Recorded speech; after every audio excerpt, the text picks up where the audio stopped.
Hello and welcome. I always know when the record button hits because I just watched Dixie's eyebrows. Yep.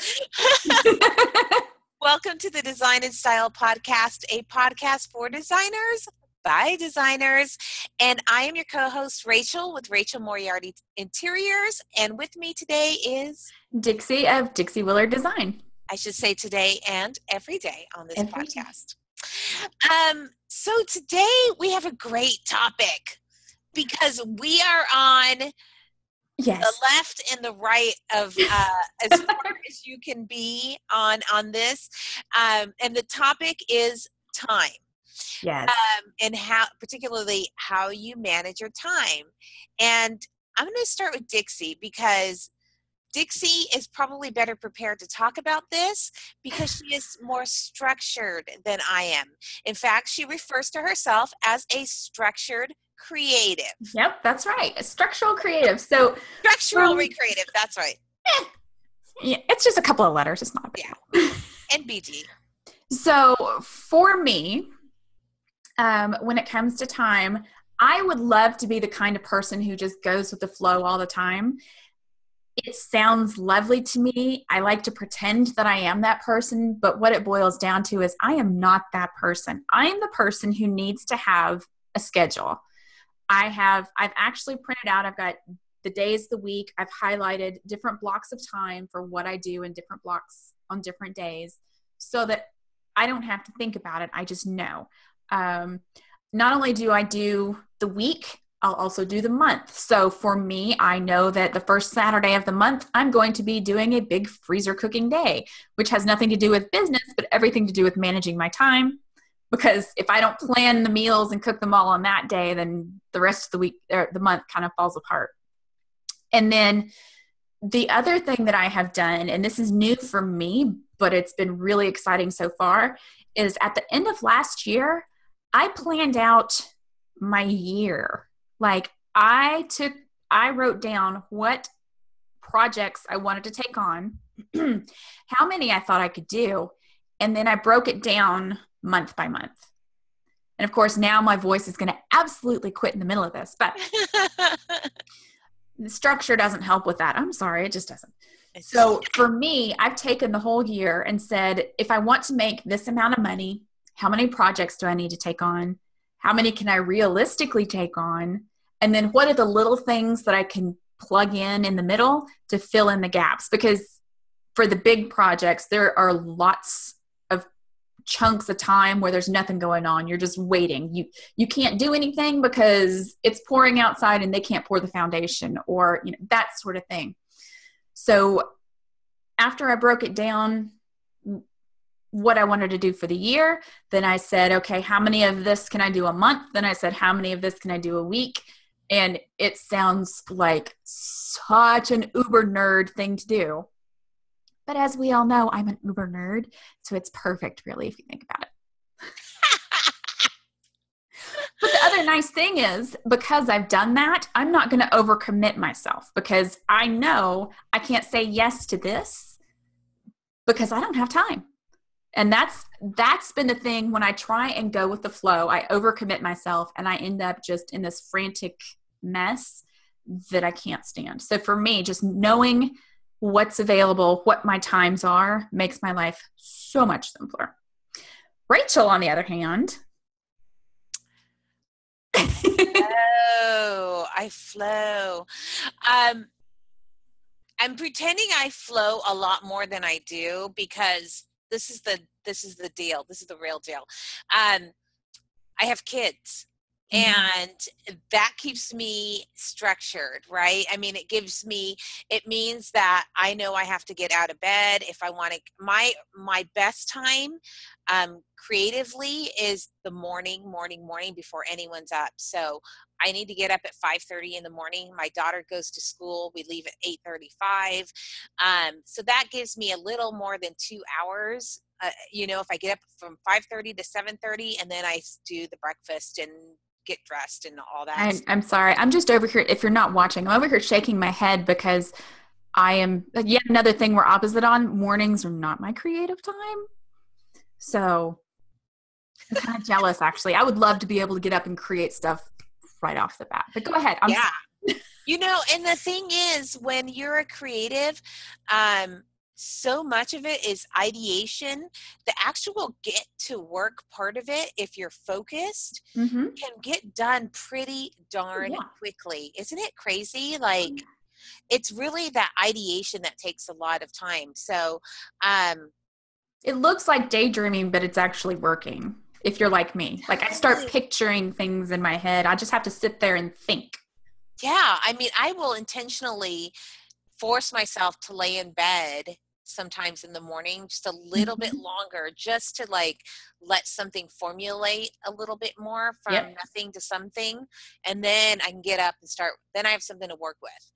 um so that is, I mean, so basically every day I wake up in that 5 o'clock hour.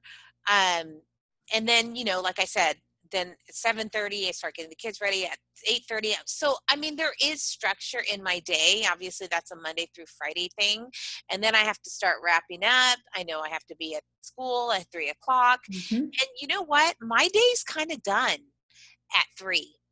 Um, because I can't, it's a different mindset when the It kids get really home. is. It's not, you can't do both.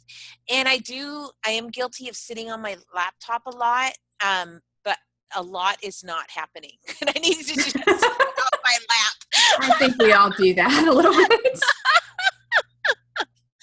So it's funny. So those early mornings are probably my most like producing time. Um, And then I use that time while my kids are in school to go out and do, like, I need to go, after this, I need to go see a client. I need to go get memo samples for some Roman shades. So that's what I leave that daytime for, Mm-hmm. is getting in my car and running around, because I know I'm wrapped up. And then because I get up so early, I'm not a creative person late at night. I'm in bed. You know Yeah, what I I would hope so if you're getting up that early.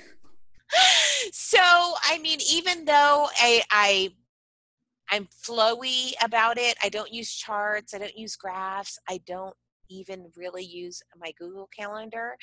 Um, don't hate, don't judge. What? I didn't use I use a written out one until recently, but Google Calendar has become my best friend. I really, really want to embrace the Google Calendar. Let me tell you, I really do.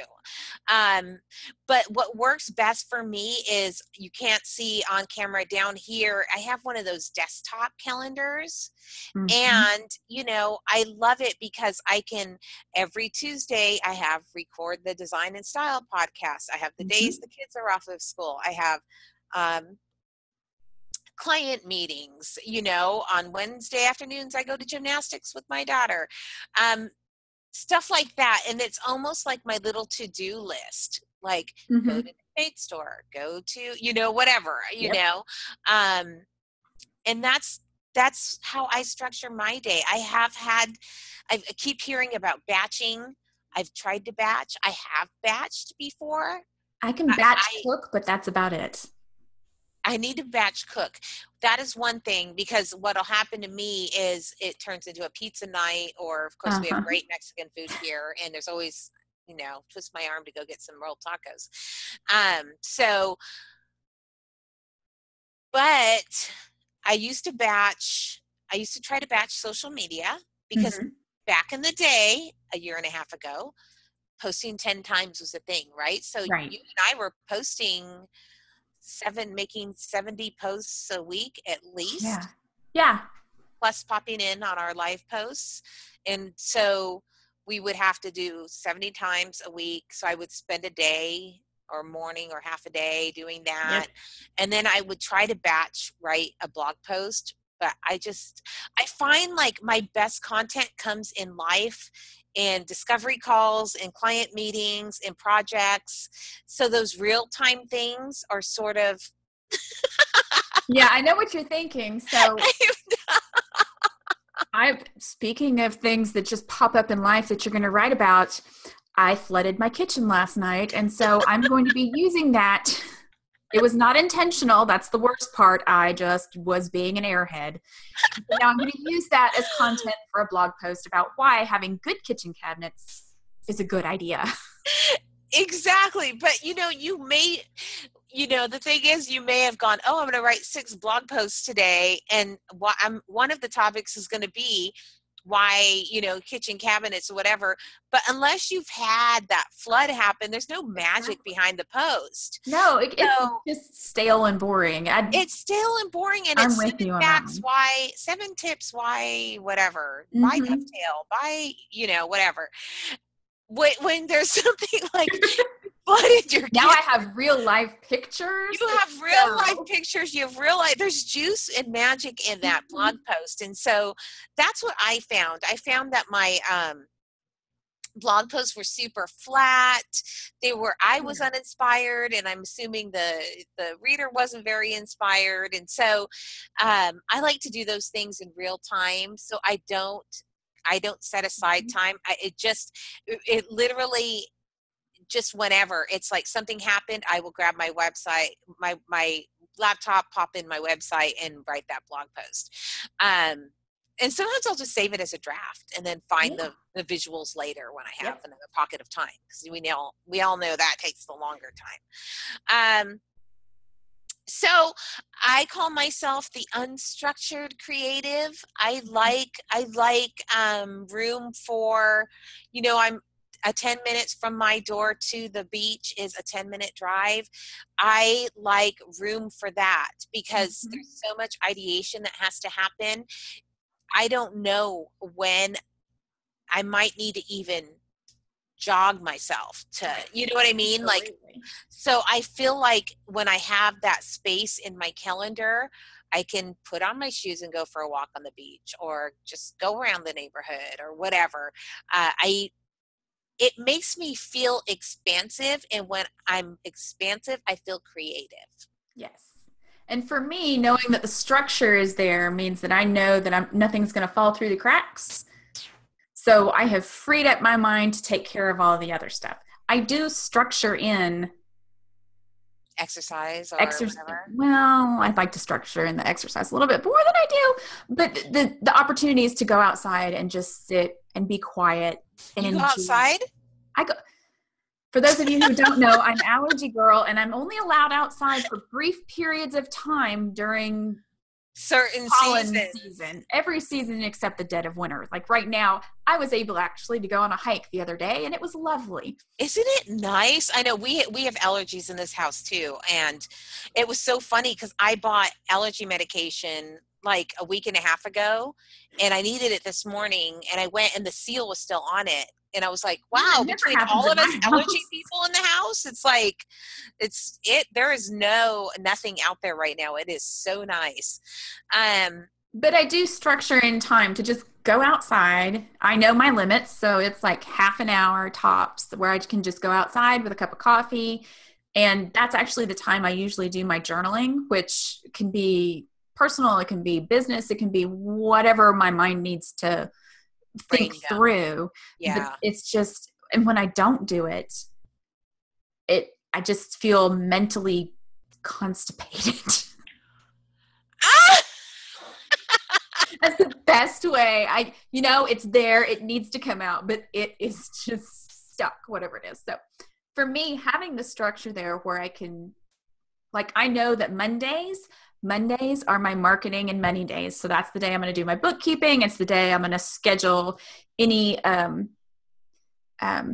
oh, help me, social media posts. Cause I do still schedule some. So I schedule those Do you on really? Mondays. I do like 1 or 2 a day, not a Yeah. lot. I mean, hardly any at all. I write my blog post. So that's what I do on Monday, or the marketing oriented things, so that I'm, if you think about your week, I'm really only spending 20% of my time on marketing. Mm-hmm. Tuesday mornings are for me. That's when I go to my small group. It is something that isn't, for those of you who don't know what a small group is. It's a small group of people. In this case, it's ladies at a church who get together for Bible study or something similar. So small group is my grounding day in the morning. Then I come straight back here and I have my time with Miss Rachel. And then the rest of the afternoon is usually just catching up on client work. Wednesdays and Thursdays are the days that I get out. I go to site visits. I meet new clients. I go to stores if I need to. So those are my out and about days. And then Friday, I'm back in the office doing design updates. And again, any client work that needs to be done in office. That way I've got my weekend, although I do set aside one Saturday a month to do work just because I know that it doesn't always fall exactly when I'd like it to. And then Sundays are family days. It's just me and my husband these days, but it's our day that we spend the whole day together and just, have fun. So when I went hiking the other day, it was on Sunday. We just walked down to the back of the property and back. It wasn't a huge long hike, but it was just, it's just fun. So I have the fun time, I have the work time. And for me, just knowing, okay, I may not have time for this right now, but that's okay because I don't have to do it right now. I have time set aside on such and such day to take care of this. And one of the things that I love that I just learned that you do I like the money and marketing Mondays. Yeah. Because Mondays are interesting. You can't really hop in too much. Right. I like that you're doing your client stuff because I guess I'm structured without being structured. But I do like calling your Mondays your money and marketing days. Because I need to do a little bit better on my bookkeeping. Just saying. Well, that never happens here either. Yeah, right? I do occasionally get a little behind. Yeah. And my husband has a funny schedule. He has Wednesdays and Saturdays off. So if you follow me on my daily riffs, you've seen that I'm usually at a flea market on Wednesdays. Uh-huh. So even though it's like not written into my calendar, I don't fill up that time on my calendar because I know that, that's our treasure hunting day. So I guess, I have structure without structure. Yeah. Exactly. So I guess the bottom line here is to find what works best for you. Don't think that you have to do it one way or the other. And no matter what, be realistic about what you can actually fit into your schedule. Don't overschedule yourself. You will regret it severely. Yes. And the one thing I do want to say, and I mentioned this to you offline, I have never whether it's been in the corporate world or in my own design firm, I have never missed a deadline. So I don't want to make it sound like I'm so flowy that, that was due to you today. No big deal. I'll get to it tomorrow. I am not that person. Like I'm real hard on my deadlines. A deadline is a deadline. I've never missed one. I tell my clients that all the time. I've never missed a deadline. That is one thing I pride myself on.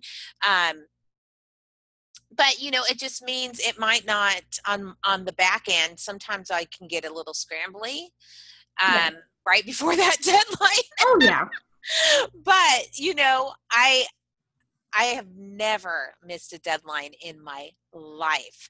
And so that is one thing, I think I must have some kind of like calendar structure in my head that kind of work. You know what I mean? There must be something that I think for me, it's more a feeling of like, I'm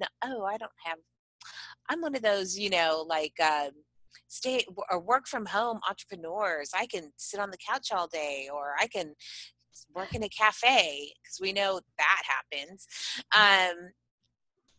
Only on social media posts. Well, yeah, you can talk to people in a cafe, but the chances of actually getting anything done there are probably pretty slim. But there is always that temptation to go, well, I've got time for an episode of. Exactly. So whatever it is. Yeah. So structured, unstructured. I'd love to know what our listeners are. I would too. So what did you? If you are listening to us on SoundCloud, if you go to designandstyle.club, you can comment in the comment section. We'd love to hear exactly what it is that you do. Are you structured, unstructured? What's your time management style? Exactly. Are you Team Dixie or are you Team Rachel? That's a very good question. I'm Team Rachel. I want to be more Team Dixie. I want to be more Team Rachel, but it doesn't. All right, you guys, thank you so much for listening to this episode of Design and Style. We'll talk to you soon, guys. Bye-bye.